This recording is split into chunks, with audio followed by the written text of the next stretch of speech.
December থেকে আগামী বছরের জুনের মধ্যে নির্বাচন।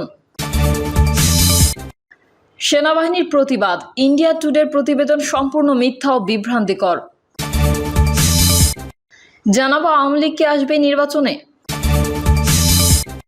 এবং সর্বশেষ জানাবো পল্লবীতে আবাসিক ভবনে আগুন, ৭০ বছর বয়সী বৃদ্ধার মৃত্যু। এতক্ষণ শুনছিলেন সংবাদ শিরোনাম, এবারে বিস্তারিত।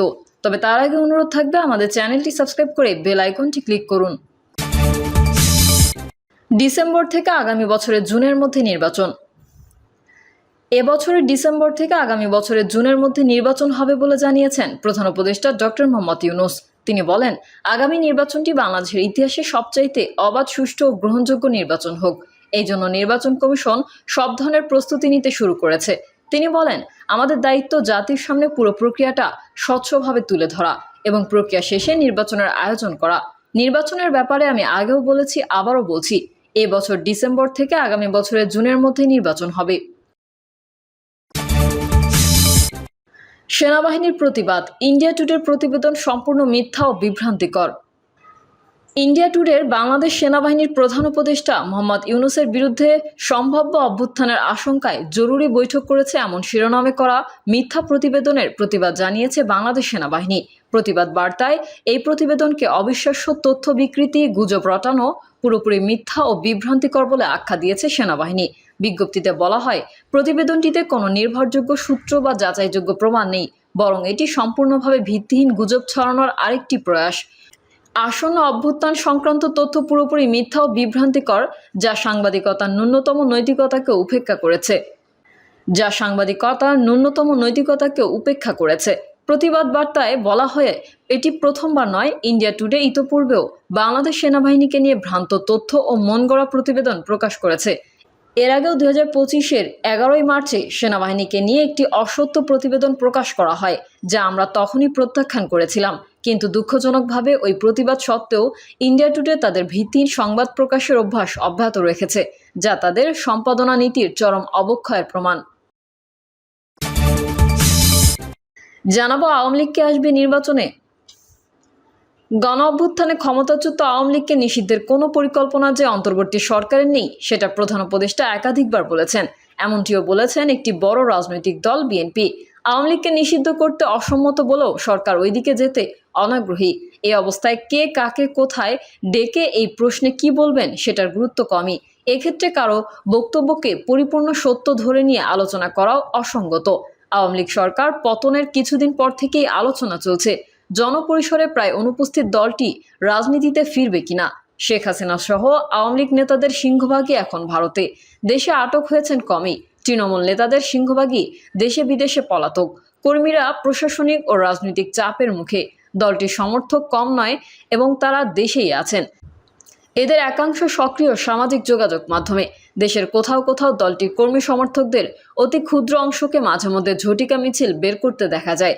দিল্লিতে বসে শেখ হাসিনা তাদের উৎসাহ যোগান, কিন্তু এগুলো দলটির রাজনীতিতে ফেরার কোনো লক্ষণ নয়। পরিবর্তিত পরিস্থিতিতে তাদের পক্ষে ফেরাটা খুব কঠিন। এর আগে 90-এর গণ আন্দোলনে সেনাশাসক এরশাদের পতন ঘটেছিল।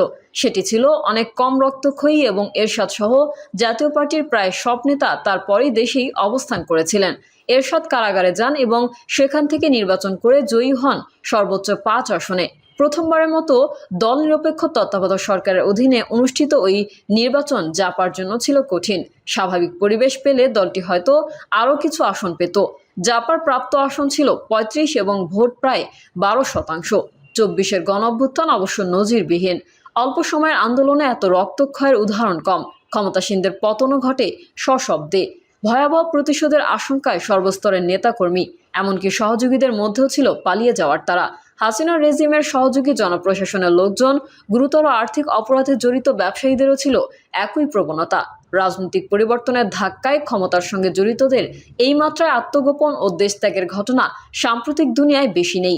এই অবস্থায় দেশে যেই নির্বাচন হতে যাচ্ছে, তাতে আওয়ামী লীগের অংশগ্রহণের আইনগত সুযোগ থাকলেও তা গ্রহণ করা কতখানি সম্ভব সেই প্রশ্ন রয়েছে। শেখ হাসিনা ও তার সহযোগীদের বিরুদ্ধে গুরুতর অপরাধের অভিযোগ রয়েছে। আওয়ামী লীগকে অব্যাহতভাবে এসব কাজে ব্যবহার করায় দলটিকে নিষিদ্ধের দাবিও কম জোরালো নয়। এরই মধ্যে নিষিদ্ধ করা হয়েছে ছাত্রলীগকে। ছাত্রলীগ নিষিদ্ধের তেমন প্রতিক্রিয়া না হলেও মূল সংগঠন নিষিদ্ধ করাটা এত সহজ নয় বলেও মনে হচ্ছে। দলটির অপরাধীদের বিচারে দৃঢ়তা দেখালেও সরকার এটিকে সরাসরি নিষিদ্ধ করতে রাজি নয়। মানবতা বিরোধী অপরাধের বিচার সংক্রান্ত আইনে দল নিষিদ্ধকরণের প্রস্তাবিত ধারাটি রাখেনি সরকার। নির্বাহী আদেশে দলটি নিষিদ্ধের সুযোগও তারা নেবে না বলে জানাচ্ছে। পতনের মাত্র কদিন আগে সন্ত্রাস বিরোধী আইনে হাসিনা সরকার নিষিদ্ধ করে জামায়াত শিবিরকে। পরিবর্তিত পরিস্থিতিতে অবশ্য আওয়ামী লীগই কার্যত হয়ে পড়ে নিষিদ্ধ। 7 মাস পরও তারা নির্বিঘ্নে ন্যূনতম কর্মসূচি পালন করতে পারছে না। গোপালগঞ্জের মতো অঞ্চলেও দলটির কার্যক্রম পরিচালনা এখন কঠিন। নিষিদ্ধ না হলেও এই গ্রাউন্ড রিয়েলিটি তাদের মোকাবেলা করতে হচ্ছে। দলের দর্শ নেতাটিরও গ্রেফতারের খবর মিলছে নিয়তই। এ অবস্থায় আওয়ামী লীগের তরফ থেকে দেওয়া হচ্ছে অচিরেই ফিরে এসে প্রতিশোধ গ্রহণের ঘোষণা। দলনেত্রীও এমন বক্তব্য অব্যাহত রাখায় পরিস্থিতি উত্তেজনাকর থেকে হয়ে যাচ্ছে। এ অবস্থায় আওয়ামী লীগ কীভাবে রাজনীতিতে ফিরবে, কিভাবে অংশ নেবে নির্বাচনে, তা কারো কাছে স্পষ্ট নয়। এমন পরিস্থিতিতে রিফাইন্ড আওয়ামী লীগ গঠনে সহায়তার প্রস্তাবও দেওয়া বা পাওয়ার তাৎপর্য কি কে জানে। প্রশ্ন হচ্ছে, রিফাইন্ড আওয়ামী লীগ ফিরলে মূল দল কি উপকৃত হবে কোনোভাবে? আর শেখ হাসিনা কি এটা অনুমোদন করবেন? বিদেশে অবস্থানরত হাসিনা অনুগত নেতারা বরং বলছেন তারা ক্ষমতাচ্যুত নেতৃত্বের প্রতি আস্থাশীল। সেক্ষেত্রে রিফাইন্ড আওয়ামী লীগ তো কার্যত হবে বিদ্রোহী আওয়ামী লীগ, যারা হাসিনার বিধ্বংসী ভূমিকার নিন্দা করেই এগোতে চাইবে। তেমন কিছু ঘটছে কিনা সেটা মোটেও স্পষ্ট নয়। আওয়ামী লীগের নিরপরাধ অংশ এবং এর বাইরের অনেকের মধ্যে অবশ্য এমন একটি আওয়ামী লীগের প্রত্যাশা রয়েছে। বাতাসে কান পাতলেই সেটা শোনা যায়। এমন আলোচনারও রয়েছে আওয়ামী লীগের নিরপরাধ অংশটি ভিন্ন নামে সংগঠিত হলে ভালো হয়, সেটা জাতীয় নির্বাচন সামনে রেখে। কেননা সবকিছুর পরও আওয়ামী ধারার উল্লেখযোগ্য ভোটার রয়েছে, আর তারা দেশেই আছেন। ইউনূস সরকারও দৃশ্যত চাইছে নির্বাচনে জনগণের এই অংশটির অংশগ্রহণ। নিষিদ্ধ হয়ে গেলে কিংবা সেটা না হয়েও নির্বাচন বর্জন করলে আওয়ামী ধারার এই ভোটারদের সবাই যে এতে অনুপস্থিত থাকবেন তা নয়। তবে পছন্দসই কোনো দল মাঠে না থাকলে তাদের অংশগ্রহণটি জোরালো ও দৃশ্যমান হবে না। ইনক্লুসিভ বা অন্তর্ভুক্তিমূলক নির্বাচনের দাবি মেটাতে এমন অংশগ্রহণ প্রয়োজন।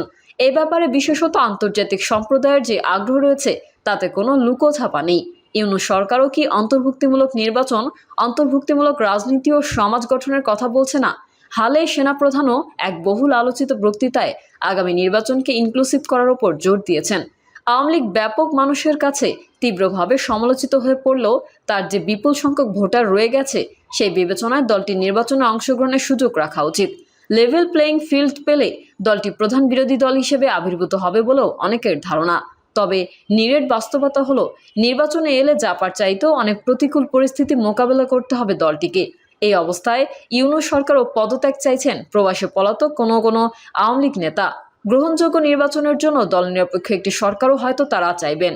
তবে বাস্তবতা হলো, গণঅভ্যুত্থানের ফসল ইউনূস সরকারের অধীনেই হবে আগামী নির্বাচন। সেক্ষেত্রে হাসিনার নেতৃত্বাধীন আওয়ামী লীগ নির্বাচন বর্জন করবে বলেই অনুমেয়। ইউনূস সরকারও হয়তো এমনটাই ধরে নিয়ে বসে আছে। আওয়ামী লীগের অবশ্য সুবিধা হয় তাকে সরাসরি নিষিদ্ধ করে দিলে, তাহলে দলটি অভিযোগ করতে পারবে আন্তর্জাতিক সম্প্রদায়ের কাছে। তার ভোটারদেরও সহজে জানাতে পারবে নির্বাচন বর্জনের আহ্বান।